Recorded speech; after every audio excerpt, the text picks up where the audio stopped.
जय हिंद दोस्तों, मैं Rajesh YouTube channel math with Rajesh Indian 360 में आप सबका फिर से स्वागत करता हूं। कैसे हैं आप सभी? उम्मीद है आप सब ठीक होंगे। हम 2 दिन से अपनी वीडियो अपलोड नहीं कर पाए, इसके लिए भाई आपसे तहे दिल से सॉरी। ठीक है, हाँ क्लियर है ना? तो बेटा आज से हम फिर से अपने चैप्टर को कंटिन्यू करेंगे। ठीक है, किसी कारणवश हम वीडियो नहीं अपलोड कर पाए, ठीक है ना, लेकिन अब हम अपने चैप्टर को वापस, अपने सेशन को वापस कंटिन्यू करेंगे। तो बेटा हम आरआरबी ग्रुप डी 4/10/2018 शिफ्ट 1 का क्वेश्चन पेपर आज से शुरू करने वाले हैं। ठीक है ना, इससे पहले हम सारे क्वेश्चन कंप्लीट कर चुके हैं 3 तक के। 3/10/2018 के से डेट के पहले 3/10/2018 डेट का paper question shift 1, shift 2, shift 3 complete question हो चुके हैं, और उससे पहले की डेट के जो पेपर हुए वो भी हमारे कंटिन्यू खत्म हो चुके हैं। ठीक है भाई, लगभग 250 क्वेश्चन हमने कंप्लीट कर दिए हैं। ठीक है ना, तो आप अपनी पिछली वीडियो देख लें। जैसा कि आपको पता ही है कि हम रुक्मणी की बुक के प्लेटफॉर्म की बुक के आरआरबी ग्रुप डी के प्रीवियस ईयर के पेपर क्वेश्चन कर रहे हैं, नहीं भाई? ठीक है ना, हाँ। तो उन पेपरों को हम कर रहे हैं। तो अगर किसी भी बच्चे को पीछे के किसी भी क्वेश्चन में कोई डाउट हो, ठीक है ना, कहीं क्वेश्चन में कहीं दिक्कत आ रही हो, तो आप पीछे हमारी वीडियो को देख सकते हैं। ठीक है, और आप प्रत्येक क्वेश्चन का आंसर, मैंने एवरी क्वेश्चन, सारे क्वेश्चन कराए हुए हैं। ठीक है ना, जहाँ तक अपन ने पढ़ लिया है, एक एक क्वेश्चन कराया है, एक भी क्वेश्चन में नहीं छोड़ा है। ठीक है ना, हाँ। और आगे हम अपने सेशन को शुरू करके इस बुक को ख़त्म करेंगे भाई। ठीक है ना, हाँ। थोड़ा सा 2 दिन का गैप लग गया, उसका अफसोस हमें भी है। ठीक है ना, पर आज से हम फिर से अपने सेशन को शुरू करते हैं भाई। क्लियर है ना? ठीक है, तो आज से हम अपने सेशन को शुरू करते हैं। बेटा आप सामने देख ही रहे होंगे कि हमारा 4/10/2018 डेट का पेपर क्वेश्चन आज से हम शुरू करेंगे शिफ्ट 1 से। कहाँ से बेटा? शिफ्ट 1 से। ठीक है ना, हम 255 तक के क्वेश्चन कर चुके हैं बेटा ना, रुक्मणी की बुक, प्लेटफॉर्म की बुक के 255 तक के क्वेश्चन कर चुके हैं। आज से हमारा 256 क्वेश्चन से हम अपने सेशन की शुरुआत करते हैं। ठीक है ना, हाँ। तो बेटा क्वेश्चन देखो क्या कह रहा है। क्वेश्चन कुछ ऐसा है, देखो भाई। ठीक है ना, ये आपका एक वेन आरेख बना हुआ है। ठीक है, हाँ। देखो ये क्या है, ये तो m है, ये कोई n है, और यहाँ पे क्या है, l है। ठीक है, क्वेश्चन में ये 11 है, ये 8 है, ये 6 है, ये 7 है, ये 18 है, ये 9 है, और ये क्या है बेटा, 41 है। आपसे इसमें क्वेश्चन क्या कर रहा है? क्वेश्चन ये कर रहा है कि उपयुक्त वेन आरेख उन छात्रों को दर्शाता है जो एक कक्षा में 3 खेल m, n और l खेलते हैं। तो m खेलने वाले छात्रों की कुल संख्या ज्ञात कीजिए। तो बेटा m, n और l खेल है, ये सही है ना? तो उन खेलों में छात्रों की संख्या दर्शाई गई है। तो आपसे कह रहा है m खेल खेलने वाले, तो m खेल खेलने वाले छात्रों की संख्या चाहिए। तो आप बताओ, m खेल खेलने वाला, ये भी m खेलता है, तो 11 विद्यार्थी ये हो गए। ये भी तो m खेल खेलते हैं, देख लो आप, सही है नहीं? ये बताओ भाई, इस गोले के अंदर जो भी आ रहा है सब m खेल खेलते हैं। तो 11 + 8 + 6 + 7, ठीक है कि 11 8 19 और 25 और 7 कितने हो गए बेटा? 32। तो 32 हमारा इसका क्या है, आंसर है। क्लियर है ना? ठीक है ना, m खेल खेलने वाले। अगर वो कहता है केवल m खेल खेलने वाले, तो हमारा आंसर हो जाता है बेटा 11। केवल m खेल खेलने वाला बताओ, केवल m खेल खेलने वाला, केवल या सिर्फ कह देता? समझ में आया नहीं आया? क्या कह देता? सिर्फ कह देता। ठीक है भाई, हाँ। तो हम क्या बता देते हैं, आंसर 11 बता देते, केवल m खेलने वाले। ठीक है, बोलो भाई कहीं दिक्कत है तो? ऐसे कहता केवल m और n खेलने वाले 8, समझ में आया? m और n खेलने वाले 8 × 6 = 14। तो केवल वर्ड और शिफ्ट वर्ड का आपको विशेष ध्यान रखना है। तीनों खेल खेलने वाले कितने? 6। कितने? 6। समझ में आया नहीं आया? ठीक है ना, तो ऐसे क्वेश्चन वो कर देगा आपको। यहाँ पे तो कोई दिक्कत है भी नहीं है। यहाँ तो हमने वेन आरेख उसने खुद ने बना के दिया है, एक तरह से पका पकाया माल आपको मिला है, केवल आपको खाना है। ठीक है ना, हाँ। सब कुछ करके दे रखा है उसने, परोस रखा है, आपके आगे रख रखा है, बस आपको खाने की देरी है बस। क्लियर है ना? ठीक है, कई बार क्या करना पड़ता है, हमें खुद को पकाना पड़ता है इसे ना, वेन आरेख हमें बनाना पड़ता है भाई। ठीक है ना, हाँ। वो मैं क्वेश्चन बेटा आपको सिंप्लीफिकेशन में करा चुका, तो सिंप्लीफिकेशन की वीडियो आप देख लेना। मैंने यूट्यूब चैनल पर सिंप्लीफिकेशन चैप्टर डाल रखा है पूरा कंप्लीट। ठीक है ना, तो आप उसको अवश्य देखना है ना। मैंने बहुत अच्छी तरीके से सारे क्वेश्चन बताए हुए हैं। ठीक है ना, कंप्लीट आपको मैंने चैप्टर डाल रखा है। तो क्वेश्चन नंबर 257 क्वेश्चन देखो बेटा, है ना, निम्न में से लघु करणीय भिन्न कौन सी है? बेटा ऑप्शन देखो, आप ऑप्शन से बताता हूं मैं सवाल को। 77/72। ऑप्शन बी देखो 104/121। Option C 105/112। Option D 5/49। ठीक है, आपको चाहिए लघु करणीय भिन्न। क्या चाहिए बेटा? लघु करणीय भिन्न। लघु करणीय भिन्न।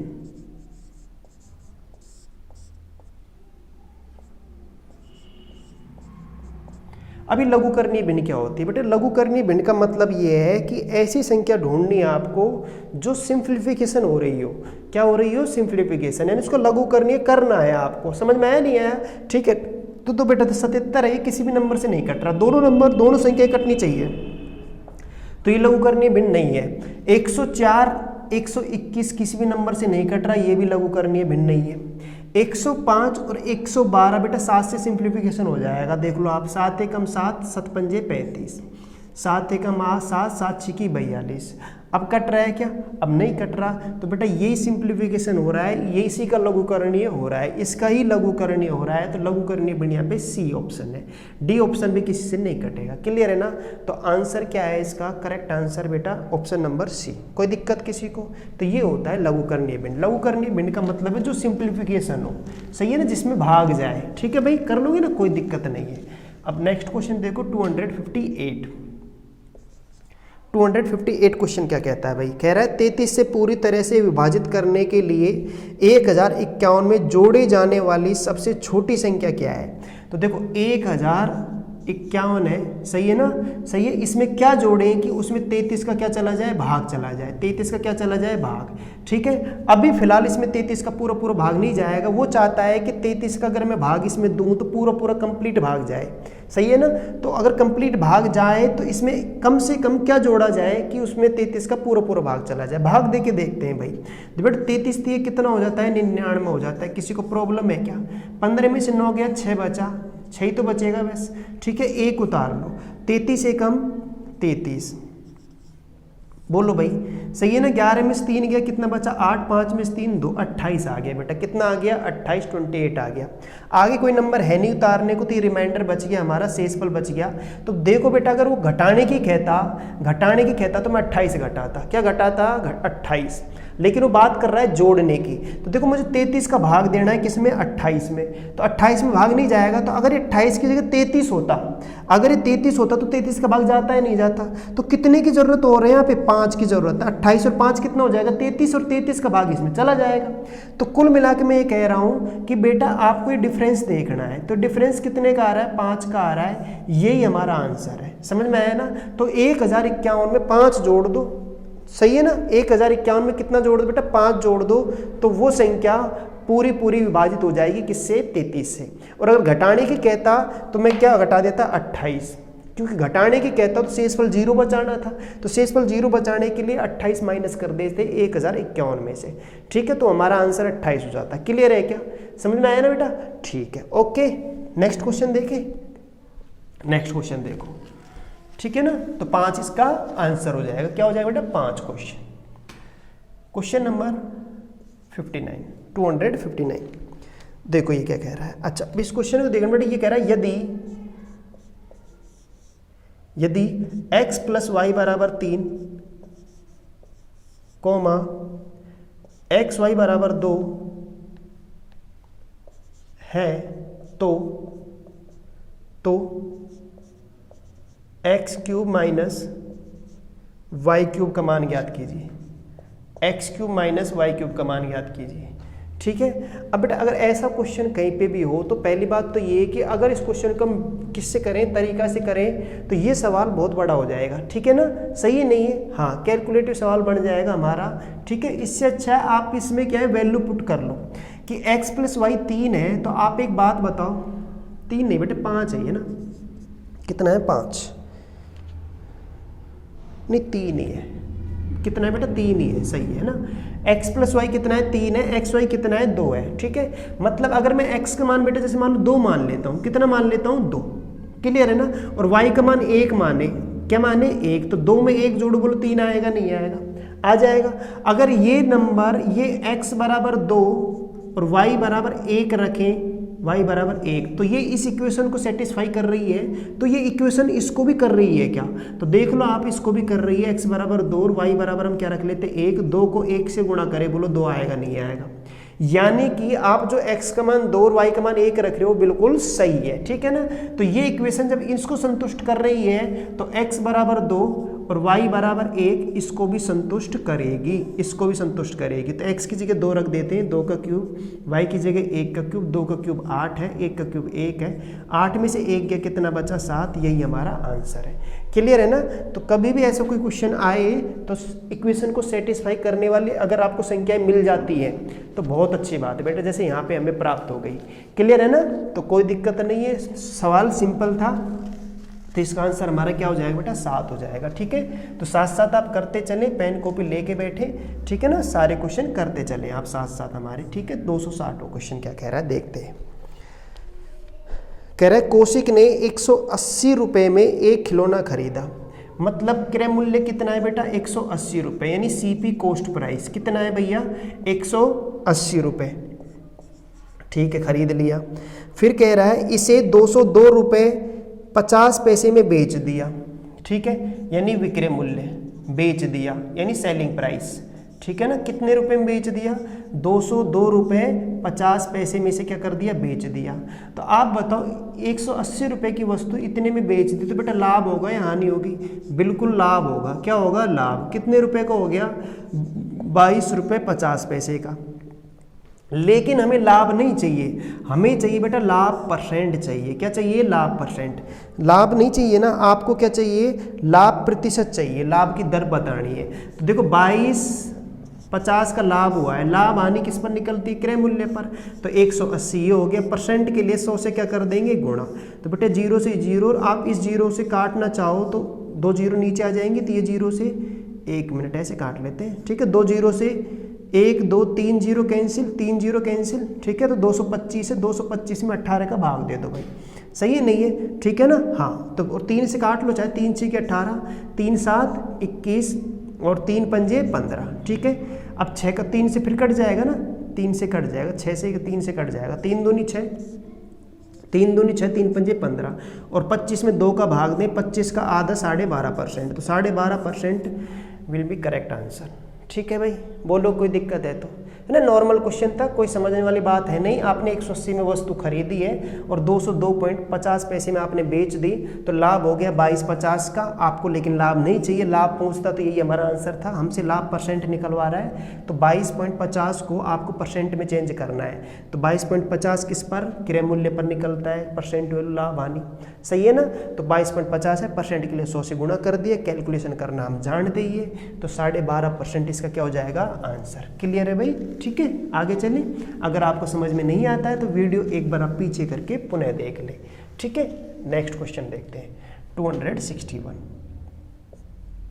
261। ये कह रहा है विक्रय मूल्य ज्ञात करें जब अंकित मूल्य 160 और छूट 12% है। लो भाई प्रिंट रेट दे रखी है, अंकित मूल्य कितना है, अंकित मूल्य कितना है भैया 160 रुपये है, 160 रुपये, और डिस्काउंट दे रखा है, छूट दे रखी है, छूट कितने परसेंट है, एक बार छूट देख लो, छूट कितने परसेंट है 12% है, कितने परसेंट है छूट है 12%, ठीक है। तो बेटा MRP तो कितनी दे रखी है, प्रिंट रेट मार्क प्राइस कितना दे रखा है 160, और डिस्काउंट कितना दे रखा है हमें, कितना दे रखा है 12%। आपको चाहिए विक्रय मूल्य, क्या चाहिए भैया विक्रय मूल्य चाहिए, सेलिंग प्राइस चाहिए, क्या चाहिए सेलिंग प्राइस SP चाहिए, विक्रय मूल्य। तो आप बताओ यहाँ पे 160 क्या है अंकित मूल्य, विक्रय मूल्य के लिए 100 कहाँ रहेगा बेटा, बोलो नीचे आएगा, 12% की छूट है तो 88, तो 88% निकाल लो 160 का, ठीक है। ये 0 से ये 0 कट ही जाएगी, 2 से काटना चाहे तो काट लें हम, चाहे से आप मत काटो, एक अंक बाद दशमलव लगा देंगे, ठीक है ना, मत काटो आप इसे, रहने दो ऐसे ही, ठीक है, फिर भाग देना पड़ेगा। आप गुणा कर लो, 16 का पहाड़ा बोलो, 16 × 128, 128 का 8 12 है सल, ठीक है, 16 × 128 और 12 30 40, तो 140 आ गया बेटा। कितना आ गया? 140।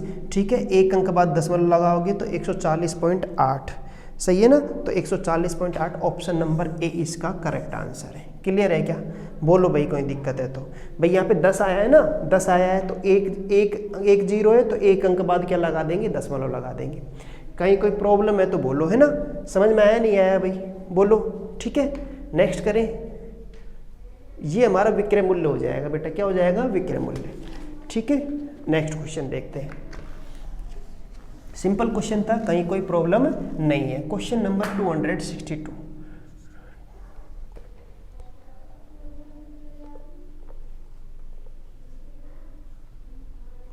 देखो भाई, इस क्वेश्चन को देखिए आप, है ना, वेरी इंपॉर्टेंट क्वेश्चन। ठीक है ना। अब आप इसको कैसे करोगे वो देखो आप, है ना। सही है नहीं है?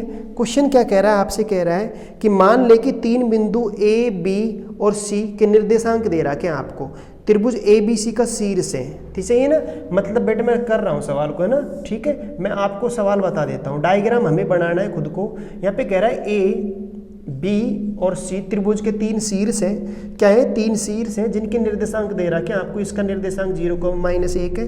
ठीक है, इनको निर्देशांक बोलते हैं बेटा ना, जिन्होंने पढ़ा है उनको पता होगा। बी है बेटा 0,3 है ना। और सी कितना है? 2,1 है। 2, क्या है? 1 है। ठीक है, त्रिभुज एबीसी के शीर्ष हैं, बढ़िया है। और त्रिभुज एबीसी का क्षेत्रफल Δ1 और Δ2 है। 2 उस त्रिभुज का क्षेत्रफल है जो उस त्रिभुज की भुजाओं के मध्य बिंदुओं से बना है।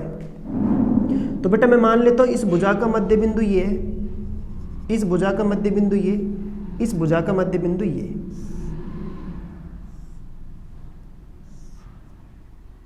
ठीक है, तो भुजाओं के मध्य बिंदु से बना है।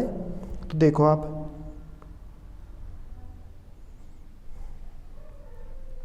तो मैं DEF ये मान लेता हूं, DEF। ठीक है ना। हाँ, तो फिर कह रहा है DEF है जो Δ2 बराबर बटे Δ1।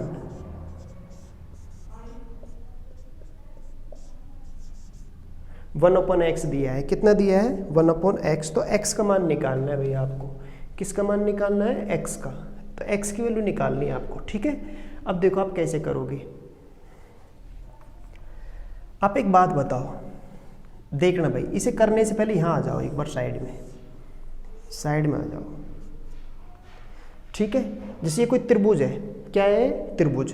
अब इस त्रिभुज की बात करें तो इस त्रिभुज में आप मुझे एक चीज़ बता दो कि ये त्रिभुज है, इस त्रिभुज में मान लो कोई मध्य बिंदु है, यानी मैं एक माध्यिका डाल देता हूँ बेटा। क्या डाल देता हूँ? माध्यिका। सवाल हो गया, समझो आप। ठीक है ना, ये कोई माध्यिका डाल दी मैंने। तो आप बताओ इस त्रिभुज के क्षेत्रफल को ये क्या करेगी? माध्यिका 2 बराबर भागों में बांटेगी। कितने बराबर भागों में? 2 बराबर भागों में। समझ में आ रहा है नहीं आ रहा? ठीक है ना, 2 इक्वल पार्ट में डिवाइड करती है माध्यिका, त्रिभुज को 2 इक्वल पार्ट में डिवाइड करेगी। क्लियर है ना? समझ में आया नहीं आया? बोलो भाई, सही है नहीं है? ठीक है ना। अब आप एक बात बता दो, ये थ्योरम है बेटा, नहीं ज्योमेट्री में हम पढ़ते हैं। क्लियर है ना? ठीक है। हाँ, इस चीज़ को वहीं प्रूफ करेंगे, अभी मैं प्रूफ नहीं कर रहा इस चीज़ को। ठीक है, ज़्यादा डिटेल में नहीं जा रहे हम। सही है, अभी आप इसको ध्यान रखना कि माध्यिका किसी भी त्रिभुज को 2 बराबर इक्वल क्षेत्रफल वाले पार्टों में डिवाइड करेगी। ठीक है, तो बताओ इस शीर्ष से मैं मान लो यह मध्य बिंदुओं को मिला दूं, जैसे ये मिला दिया। तो तुम बताओ बेटा, ये है, ये मध्य बिंदुओं को मिलाने पर बना है। तो मध्य बिंदुओं को मिलाने पर जब बनेगा डायग्राम, तो ये भी बेटा इक्वल पार्टों में डिवाइड होगा।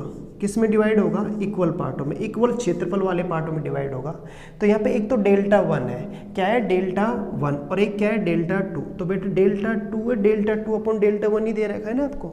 हाँ, Δ2 अपॉन Δ1 दे रखा है और आपको x का मान चाहिए, यानी Δ1 का मान चाहिए। सही है नहीं है? तो बेटा यहाँ पे Δ2 तो क्या दे रखा है उसने? Δ2 तो दे रखा है ये। सही है नहीं है? और Δ1 दे रखा है हमें ये Δ1। सही है ना? पूरा त्रिभुज को Δ1 बोल रहा है, और जो DEF मध्य बिंदुओं को मिलाने पर जो त्रिभुज बना है उसको Δ2 बोल रहा है। सवाल में कह रहा है ये चीज। ठीक है, हम नहीं कह रहे। तो आप बताओ बेटा, अगर मैं मानूं इसका क्षेत्रफल 1 है, इसका 1 है, इसका 1 है, इसका 1 है, सबका बराबर बराबर भाग होगा, तो Δ2 का मान कितना आ गया? 1 आ गया। और Δ1 का मान 1 2 3 क्या हो गया? 4 हो गया। कितना हो गया बेटा? 4। तो तुम बताओ, इसके कंपेयर करोगे आप इसे 1 और डेल्टा 1 का मान कितना है 4, तो बोलो बेटा x की वैल्यू कितनी आ जाएगी, तो x की वैल्यू 4 आ जाएगी, यही हमारा आंसर है। सही है ना। अब आप इस क्वेश्चन को बुक में देखना पीछे, सही है ना, किस मेथड से कर रहा है। मेथड से करना चाहते हो तो आप मेथड से कर सकते हो, ठीक है। नहीं है, क्लियर है ना बेटा, बुक में आपको वहाँ पे मिल जाएगा सॉल्यूशन इसका, ठीक है। थोड़ा अब देखना है ना, उस चीज़ को मैं भी फिलहाल नहीं बता रहा कि आप इसके मध्य बिंदुओं को निकाल लो, निर्देशांक निकाल के फिर इनके क्षेत्रफल का फॉर्मूला लगाओ, समझ में आया ना, उसकी हमें ज़रूरत नहीं है। हम इसको इस प्रकार बड़े आराम से कर सकते हैं मेंसुरेशन या ज्योमेट्री के टॉपिक को समझकर। क्लियर है नहीं ये भाई, बताओ, ठीक है ना। हाँ, तो आराम से हो रहा है। यहाँ पे x की वैल्यू कितनी आ जाएगी 4, नहीं आया समझ में तो एक बार फिर बताता हूँ मैं। कोई भी त्रिभुज है, कोई भी त्रिभुज में अगर मैं माध्यिका डालूं यानी मध्य बिंदुओं को मिलाऊंगा तो वो माध्यिका कहलाती है, मीडियन कहलाती है। क्या कहलाती है, मीडियन, सही है ना। तो वो बेटा मीडियन है, इसके 2 बराबर भाग करेगा, क्या करेगा, 2 बराबर भाग, 2 इक्वल पार्ट में आपको क्या करेगा, डिवाइड करेगा, क्षेत्रफल को 2 इक्वल पार्टों में क्या करेगा, डिवाइड। ऐसी मीडियन आप चाहे यहाँ से डाल दो, यहाँ से डाल दो, कहीं से डाल दो, उसको 2 इक्वल पार्ट में क्या कर देगा, डिवाइड कर देगा, ठीक है ना। ऐसे ही मैं आपसे ये कह रहा हूँ, जब वो इस तरह कर सकता है तो मध्य बिंदु को मिलाया है मैंने शीर्ष से, तो यहाँ पे तुम बताओ मध्य बिंदुओं को मिलाने पर जो ये वाला त्रिभुज बनेगा ये भी इसे इक्वल पार्टों में डिवाइड करेगा, तो 4 इक्वल पार्ट में डिवाइड कर देगा ये, सही है ना। कितने इक्वल पार्ट में, 4 इक्वल पार्ट में।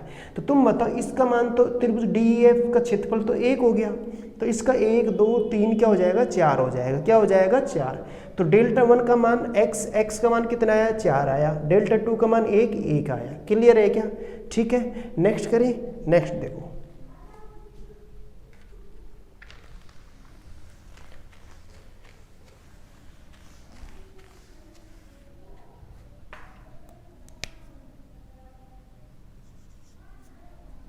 नेक्स्ट क्वेश्चन 263 बेटा ना, पढ़ना आप। अनुसरी और यशोमती से 11 वर्ष छोटी है। अनुसरी यशोमती से, बेटा देखना ये आपके आयु का क्वेश्चन है। अनुसरी है और एक क्या है, यशोमती है, ठीक है। अनुसरी यशोमती से 11 वर्ष छोटी है, ठीक। अगर ये x है तो ये x + 11 है, ये ठीक है। आज से 15 वर्ष बाद यशोमती की आयु अनुश्री की वर्तमान आयु की 3 गुणी है। आज से 15 वर्ष बाद, देखो बेटा 15 वर्ष बाद जा रहा हूं मैं। अगर मैं 15 वर्ष बाद जाऊं, 15 वर्ष बाद, तो 15 वर्ष बाद बोलो ये कितने को हो जाएगा, x + 15 की हो जाएगी अनुश्री, x + 15 की अकॉर्डिंग टू क्वेश्चन। और ये 15 में अगर यहाँ जोड़ूँ तो 15 और 11 कितने हो गए, 26 बेटा, x + 26 हो जाएगा यहाँ पे। समझ में आया नहीं आया। तो 15 साल बाद अनुश्री की आयु यशोश्री की आयु की क्या हो जाएगी, 3 गुना। तो बेटा अकॉर्डिंग टू क्वेश्चन हमारी इक्वेशन क्या बनती है, ये बनती है कि x + 26 3 गुना हो जाएगी अनुश्री की वर्तमान आयु की। तो अनुश्री की वर्तमान आयु कितनी x है, तो 3x हो जाएगी, सही है नहीं है, 3 गुना हो जाएगी ये अनुश्री की आयु, 3 गुना हो जाएगी यशोमती की 15 साल बाद की आयु के, ठीक है ना। तो तुम बताओ यहाँ पे x का मान निकालो, तो x इधर आया तो माइनस का, तो 2x बराबर कितना आ गया, 26 आ गया। 2x बराबर 26 आ गया, तो x बराबर कितना आ गया बताओ भाई, 13 आ गया। x बराबर 13 आ गया, समझ में आया नहीं आया। तो x बराबर 13 है, तो वो चाहता है यशोमती की वर्तमान आयु बताओ, और यशोमती की वर्तमान आयु कितनी है, x + 11। तो x का मान मैं यहाँ पे क्या रख देता हूँ, 13 रख देता हूँ, x का मान 13 रख देते, 13 + 11, और 13 और 11 कितना हो गया बेटा, 24 वर्ष।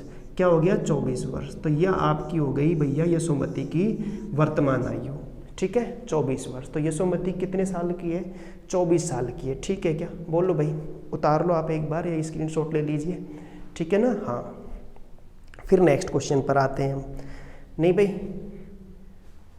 कर लिया क्या, ठीक है, दोबारा बताएं क्या। मैं यहाँ पे कह रहा हूँ अनुश्री की आयु पर x मानी है, यशोमती अनुश्री से कितनी बड़ी है, 11 वर्ष बड़ी है। तो लो भाई 11 जोड़ दिया।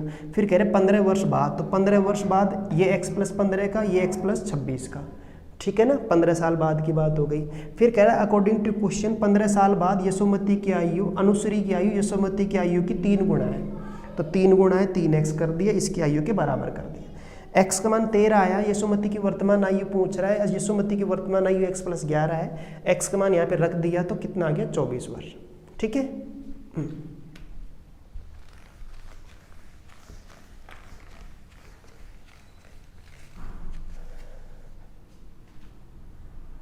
Next question 264। 1/5 में से एक भिन्न को घटाने पर 1/12 प्राप्त होता है, तो भिन्न कितनी है? तो भिन्न कितनी है बेटा? बहुत सीधा सवाल है। 1/5 में से कोई भिन्न घटाई जाए, पता नहीं क्या है, मैंने x घटा दिया तो 1/12 प्राप्त होता है, ठीक है ना। तो x की वैल्यू निकालनी है तो तुम या तो ऐसे कर लो कि मैं x बराबर ऐसे कह सकता हूँ क्या कि 1/5 माइनस एक्स इधर आया तो प्लस का, ये 1/12 इधर गया तो माइनस का, तो माइनस 1/12। एलसीएम ले ले, 60 एलसीएम आ जाएगा। ये कितना आएगा भाई? 5 बोलो 12, 5 का भाग दो 12 बार, 12 को 1 से गुणा 12 माइनस यहाँ कितनी बार 5 बार, 12 में से 5 गया 7, 7/60 वो भिन्न होगी, 7/60 वो क्या होगी? भिन्न होगी। यही हमारा आंसर है। क्लियर है ना? अकॉर्डिंग टू क्वेश्चन ये इक्वेशन बनती है, कहीं कोई प्रॉब्लम नहीं है, ये कोई क्वेश्चन नहीं है, सही है ना। हाँ, समाज का प्रत्येक बच्चा इस क्वेश्चन को करेगा। समझ में आया ना? ठीक है। हाँ, नेक्स्ट क्वेश्चन देखते हैं 265। क्या देखते हैं बेटा? 265 265 क्वेश्चन देखो। एक समूह में से 5 सबसे छोटी संख्याओं का मध्यमान 18 है। 5 का एवरेज कितना है? 5 का एवरेज कितना है बेटा? 5 का एवरेज 18 है। ठीक है भाई। मध्यमान मतलब बेटा एवरेज ही होता है, औसत होता है मध्यमान। जबकि समूह की 13 संख्याओं को एक साथ लेकर मध्यमान 20 है। ठीक है भाई। 13 का एवरेज कितना है? 13 का एवरेज भैया कितना है? 20 है। तो सबसे बड़ी 8 संख्याओं को मध्यमान कितना होगा?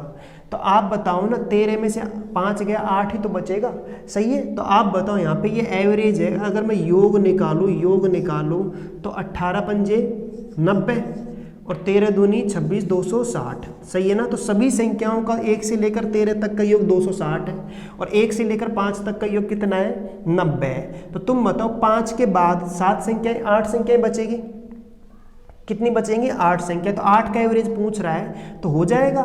एवरेज मध्यमान निकालना है तो राशियों के योग बट राशियों की संख्या, तो 260 में से कितना घटा दो? 90 घटा दो।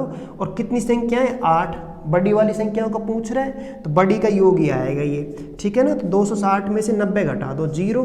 16 में से 9 गया, कितना बचेगा? 7। 170/8, 8 दूनी 16, कितना बचा बेटा? 1 बचा, 8 एकम 8, 2 बचेगा, 8 दूनी 16 और 8 पंजे 40, तो 21.25 ये हमारा इसका क्या है? करेक्ट आंसर है, ठीक है ना। हाँ, तो basic question option number C नहीं बेटा, बी, ऑप्शन नंबर बी 21.25 ये हमारा विल भी करेक्ट आंसर है। क्लियर है क्या? बताओ कहीं कोई प्रॉब्लम है तो भाई। समझ में आया ना? ठीक है। हाँ बोलो।